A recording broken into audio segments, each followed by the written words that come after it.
തൻവി എന്ന് പറഞ്ഞ പെൺകുട്ടി നമ്മുടെ സിന്ധു കൃഷ്ണയുടെ അനിയത്തിയുടെ മകളാണെന്നും ഒക്കെ നമ്മൾ ആദ്യമായിട്ട് ഇപ്പൊ ചരിത്രമൊക്കെ അറിയുന്നത്. അത് അവർ വേറൊരു കല്യാണം കഴിച്ചിട്ടുണ്ടെന്നും അവർക്കതിൽ മക്കളുണ്ടെന്നും ഒക്കെ ഈ മകൾ പറയുമ്പോഴാണ് അറിയുന്നത്.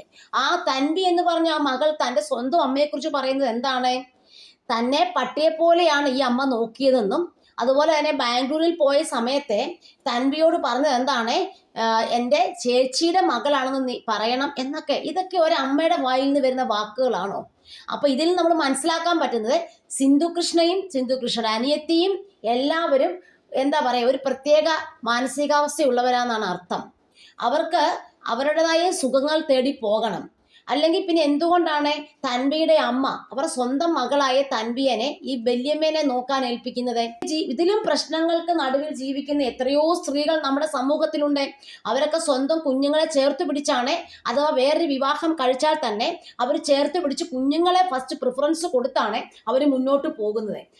ഈ പെൺകുട്ടിയെ ഇത്രമാത്രം ബുദ്ധിമുട്ടിക്കാനും കുഞ്ഞിലത്തെ കാര്യങ്ങളൊന്നും നോക്കാതിരിക്കാനും ആ പെൺകുട്ടി എന്ത് തെറ്റ് ചെയ്തു? അപ്പൊ ആ പെൺകുട്ടിയുടെ വിഷമം ഒരുപാടുണ്ട്. അതുകൊണ്ടാണ് അത് സോഷ്യൽ മീഡിയയിലേക്ക് ഇത് പറഞ്ഞത്. തൻ്റെ അമ്മയെക്കുറിച്ച് ഇത്രയും പറയണമെന്നുണ്ടെങ്കിൽ അവരുടെ മനസ്സിൽ എന്തുമാത്രം വിഷമങ്ങൾ ഉണ്ടായിരിക്കാം.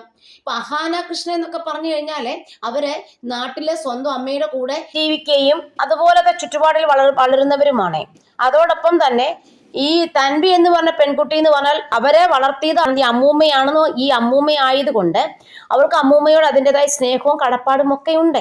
അതുപോലെ തന്നെ അവൾ പറഞ്ഞു കേട്ടില്ലേ, അവളുടെ എല്ലാ കാര്യങ്ങളും A to Z കാര്യങ്ങൾ ചെയ്തു കൊടുത്തത് അവിടെ അമ്മൂമ്മയായിരുന്നു. അതോടൊപ്പം തന്നെ അടുക്കളയിൽ പോലും അവളെ കയറ്റത്തില്ലായിരുന്നു. അത്രമാത്രം നെഞ്ചിനോട് ചേർത്ത് പിടിച്ച ഒരു അമ്മേനെയാണ് നമ്മൾ ഇവിടെ കാണുന്നത്, ആ അമ്മൂമ്മേനെയാണ് നമ്മൾ കാണുന്നത്. അപ്പം സ്വന്തം മകളെ നോക്കിയ ഒരു നന്ദി പോലും അവരുടെ സ്വന്തം മകളായ അതായത് നമ്മുടെ സിന്ധു കൃഷ്ണയുടെ അനിയത്തി അവർക്കില്ലെന്നാണ് നമുക്ക് മനസ്സിലാക്കുന്നത്. ഇതൊക്കെ എന്തോരം ആൾക്കാരാണ് നമ്മൾ ചിന്തിക്കേണ്ടിയിരിക്കുന്നത് അല്ലേ? സ്വന്തം മകളെ ഉപേക്ഷിച്ചിട്ട് വേറൊരു സുഖജീവിതം തേടി പോയി ആ കുട്ടിയുടെ മാനസികാവസ്ഥ ഏത് നിലയിലാകും? ഒരു ഗ്രാൻഡ്മേനെ, ഒരു അമ്മൂമ്മേനെ എത്ര നാൾ നമുക്ക് ഏൽപ്പിക്കാൻ പറ്റും ഒരു കുട്ടിയെ? അപ്പൊ അവർ ഇത്രയും ആ കുട്ടിയെ മിടുക്കിയാക്കിയിട്ടുണ്ടെങ്കിൽ ഇതിന്റെ ഫുൾ ക്രെഡിറ്റ് എന്ന് പറഞ്ഞാൽ തീർച്ചയായിട്ടും ഈ നമ്മുടെ അമ്മൂമ്മ എന്ന് പറയുന്ന ഈ വ്യക്തിക്ക് തന്നെയാണ്. ഇപ്പൊ അഹാന കൃഷ്ണ അവരെ എന്തൊക്കെയാ പറയുന്നത്? വസന്തേ, നിങ്ങളെ എനിക്കിനി കാണണ്ട, നിങ്ങളെ ഞാൻ ബ്ലോക്ക് ചെയ്യുന്നു, നിങ്ങളുമായിട്ട് ഇനി ബന്ധപ്പെടാൻ ആഗ്രഹിക്കുന്നില്ല. ഇതൊക്കെ ആ അഹാനയൊക്കെ പറയുമ്പോൾ അവരുടെ മനസ്സിൽ എന്തോ ഭയങ്കര എന്താ പറയുക, ഈഗോയുണ്ട്. അതായത് തീർച്ചയായിട്ടും തൻവിയെ നോക്കുന്നു, തൻവിക്ക് വേണ്ട കാര്യങ്ങൾ ചെയ്തു കൊടുക്കുന്നു, തൻവിയെ പൊന്നുപോലെ ഗ്രാൻഡ്മ നോക്കുന്നു. അതായത് ഈ അമ്മൂമ്മയുടെ സ്വത്ത് വരെ ചിലപ്പോൾ തൻവിക്കായിരിക്കും മൊത്തം കൊടുക്കാൻ പോകുന്നത്. ഇതൊക്കെ മനസ്സിൽ കണക്ക് കൂട്ടിയാണ് ഈ പെൺകുട്ടികളെ ഈ രീതിയിലെല്ലാം ഈ അമ്മൂമ്മയോട് പെരുമാറിയത്. എങ്ങനെയാണ് സാധിക്കുക? സാധാരണ രീതിയിൽ നമ്മൾ കാണുന്നത് എല്ലാ കുട്ടികൾക്കും തൻ്റെ അപ്പൻ്റെ അമ്മയായിട്ടാണ് ഗുസ്തിപിടുത്തം. അമ്മയുടെ അമ്മയായിട്ട് അത്രയും ഗുസ്തിപിടുത്തം കുറവാണ്. കാരണം അപ്പൻ്റെ അമ്മയുടെ കൂടെ നിൽക്കുമ്പോഴേക്കും തീർച്ചയായിട്ടും അവരിൽ നിന്ന് ഒരുപാട് വഴക്കും പ്രശ്നങ്ങളും ഒക്കെ ഉണ്ടായി ഒരുപാട് പിള്ളേർ ഇങ്ങനെ വഴക്ക് പിടിച്ച് കേൾക്കാറുണ്ട്.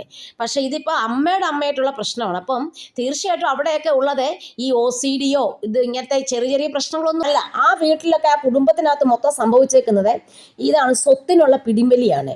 ഇപ്പൊ സ്വത്ത് അവർ ആ വല്യമ്മ അമ്മൂമ്മ പറയുന്നുണ്ടായിരുന്നല്ലോ, എന്തോ ഫ്ലാറ്റോ കാര്യങ്ങളോ ഒക്കെ ചെന്നൈയിലൊക്കെ വിറ്റിട്ടാണ്, അല്ല ഇവരുടെ എന്തോ സ്വത്തുക്കളൊക്കെ വിറ്റിട്ടാണ് സിമി എന്ന് പറഞ്ഞ് അവർ വീട് മേടിച്ചെന്നൊക്കെ കഥകൾ പറയുന്നുണ്ട്.